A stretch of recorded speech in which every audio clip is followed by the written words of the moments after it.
This is Woody with Hawken County Hooligans, and this is a video about installation of the Wild Boar Rad Relocate Kit.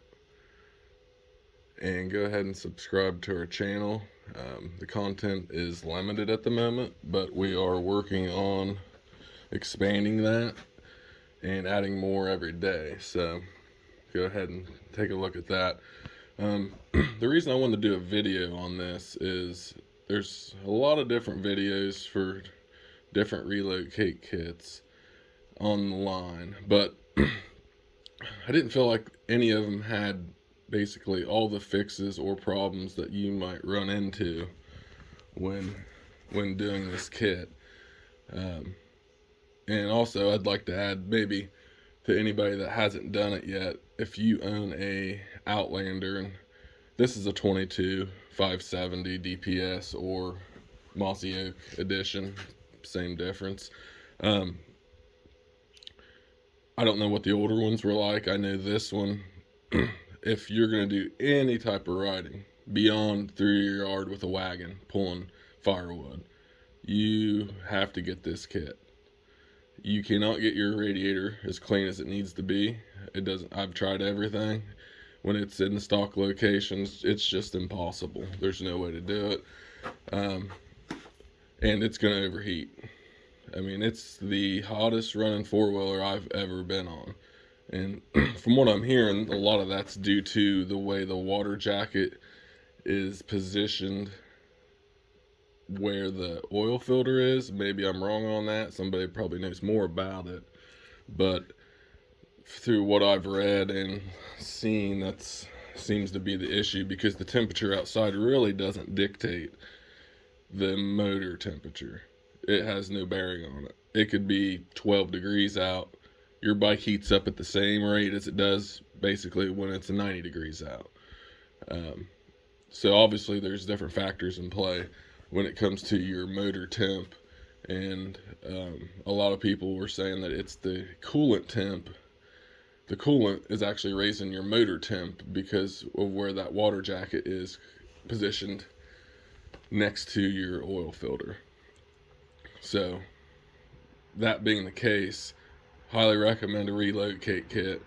And there's a few things I wanted to bring up also that about the relocate kit, and some little tricks that we learned, me and a buddy of mine, when we did mine. First off, when you get this radiator out, I would clean it. I didn't. I waited till it was in there, and then I had to unbolt it. But I actually got aluminum brightener from Napa.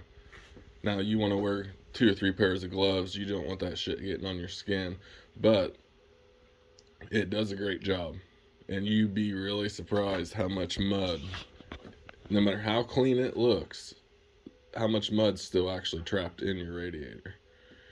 And so that would be my recommendation. When you get it out and it's away from the vehicle, take that aluminum brightener, spray it down really good, let it set for a minute, take your hose, wash it out, do that 2 or 3 times, and you'll be surprised at the amount of mud that still comes out of it.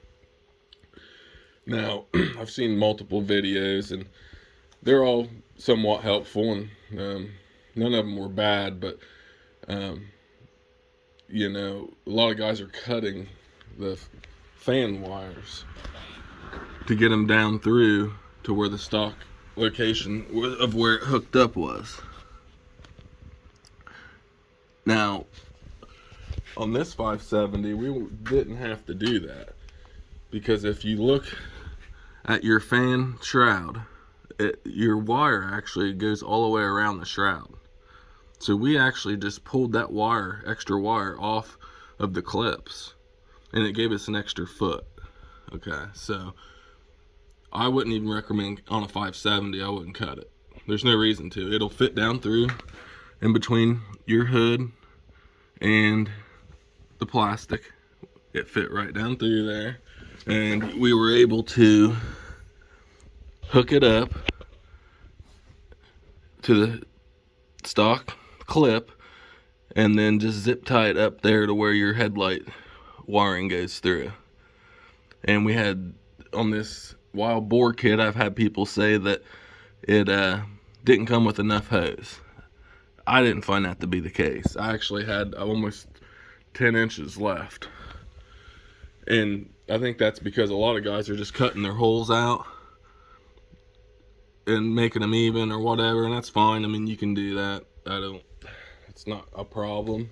I don't think it's necessary. I mean, I run mine ergonomically and put my lower hose hole towards the front of the rig and put the upper hose hole towards your handlebars more, and it worked great.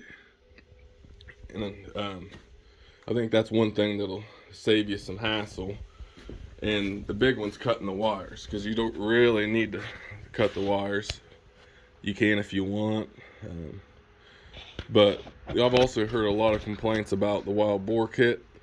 I thought it was fine. I mean, it's high quality, it's built very well. My thing is, if you can't unbolt a radiator and put 4 bolts take 4 bolts out and put 2 back into the frame of this, I mean, you probably shouldn't be working on it yourself anyways. I mean, that's kind of what I took from it. And if you have these steel racks that you see here, it worked great, because there's stock holes already in there, and I'm not sure if, sorry, I gotta let my cat in. I'm not sure if those were made for that reason, if they were made for the Can-Am relocate kit. I don't have that information. I'm just not sure, but I know they line right up. I mean, we did have to bolt one side first, and then we grabbed the other side and manipulated it some, but they did line up, and I didn't have to drill a thing, so that worked really good. So I really have no complaints about it. It's powder coated, it seems durable. I mean, I'll post another video after 50 hours to give people idea of how it holds up, and maybe some things that they might want to do in the future to prevent, any type of issues. But beyond that, I mean, it's a pretty simple hookup. I mean, I cut it right where the hose for your upper side has a little like 22-degree turn in the hose. I cut that part out. It's about 3 inches. I left the shroud on there for protection and basically hooked it right up. I would recommend using a socket and a ratchet to tighten these, because the tightening process is actually, you don't just tighten these up and then they're good. Or at least I didn't. And I'll go into that here after we talk about bleeding it, but yeah, I mean, tightening process for me it was a 2 or 3 step process, just to ensure that as it heated and cooled, it didn't change how tight it was, or the dynamics of how it tightened against the hose. So another thing is people worried about bleeding the air out, and my thought on that is, maybe I was lucky, but I don't think I was. I was able to take once I had it all together, and I did go get Can-Am antifreeze. People say you don't have to. When I have $10,000 or $12,000 in a 4-wheeler and it costs the same as everything else, I think it would be silly not to. I mean, that's just me. If the price is that close, I'd say just do it. I wouldn't want to decrease the longevity of your 4-wheeler. But I was able to take this hose off, and actually the 10-inch piece that's left is curved. So I pulled all this off, stuck that 10-inch piece I had left on to the nipple for the radiator, and put a funnel in it. And that enabled me to fill actually the whole system, and it'll push the air out naturally, with the gravity, as you're doing it. So I never had to use a bleed screw. I didn't have to pull the side covers off. I think all that's just, if that's what you feel like you need to do, but I've run it 3 or 4 times and it's never got hot. It's never had an air pocket. So I was able to fill it up completely from this point. And it actually backfed through the motor and up into the upper hose. And I just kept filling it up until this hose had fluid coming out of it.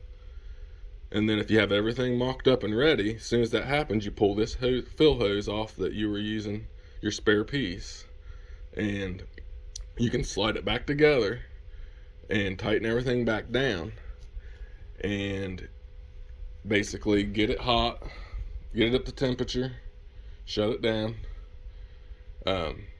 check your clamps, because they will be looser than what they were when you started, just from that heating up and cooling down. I'm not, sure exactly why that is. It don't really matter, but it is, So then you check your reservoir, which is obviously under here, under your gauge cluster, and I added 1/4 of a quart, maybe not even that, and obviously let it cool down completely before you go pulling the cap off. And if you don't know that, you probably isn't a project you should be doing. And then I let it start it up once the reservoir was full again, and let it go back up to temperature and shut it back down. Checked all my hoses. I actually was able to tighten them up a little bit more, not a lot, but some.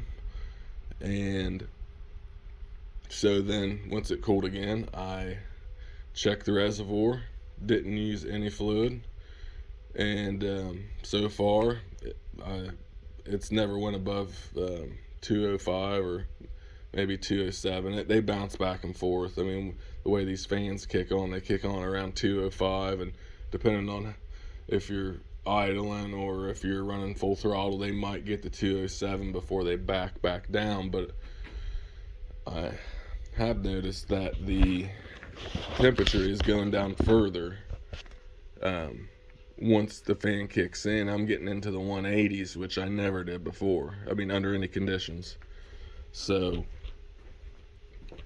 I think already that it's made a huge difference, and obviously keeping the mud out of it is just going to be a huge plus. And I wouldn't be surprised if having this lengthened hose here makes a difference too, maybe. You figure you got an extra 3 foot of hose that's exposed to the air, your temperature is going to drop. I mean, it might be unnoticeable amount. Maybe it's a degree, maybe it's half a degree, but it's some added benefit. I mean, to what level I can't be sure of. But I mean, as of now, I would highly recommend this kit. It's $200. I don't see anything wrong with it. It provides you everything that you need, nothing you don't, and you actually comes with extra hose and an extra bolts.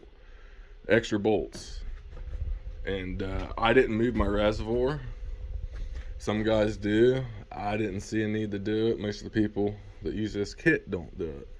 As far as I know, the High Lifter kit is one of the few kits that actually relocates that, and honestly, I had no interest in fooling with it if it wasn't necessary. So, I think for the money, you can't beat it. It's easy to use. I mean, you can do it by yourself. I mean, in a couple hours if you stay on top of it. I mean, if you just take your time, you could, in a couple days, an hour here, an hour there, you could have it all tied up and put together. And I think it's great, and anybody that's looking to cool down their 570, I mean, that's the first thing you should be doing. And once again, subscribe to Hawken County Hooligans. We're trying to add new content every day, and just we're getting our camera situation figured out now, which was the biggest problem, is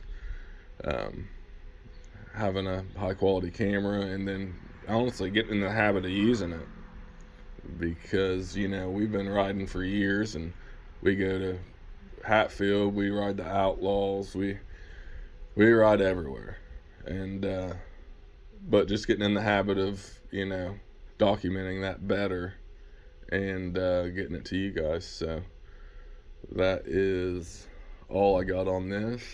I have a few more reviews I'm wanting to do in the near future, one of which being these Sedona Coyotes that I just got recently, that I've been running. So far they're pretty good, but I will make another video on that and give you my thoughts on that, and stay safe out there. Thanks.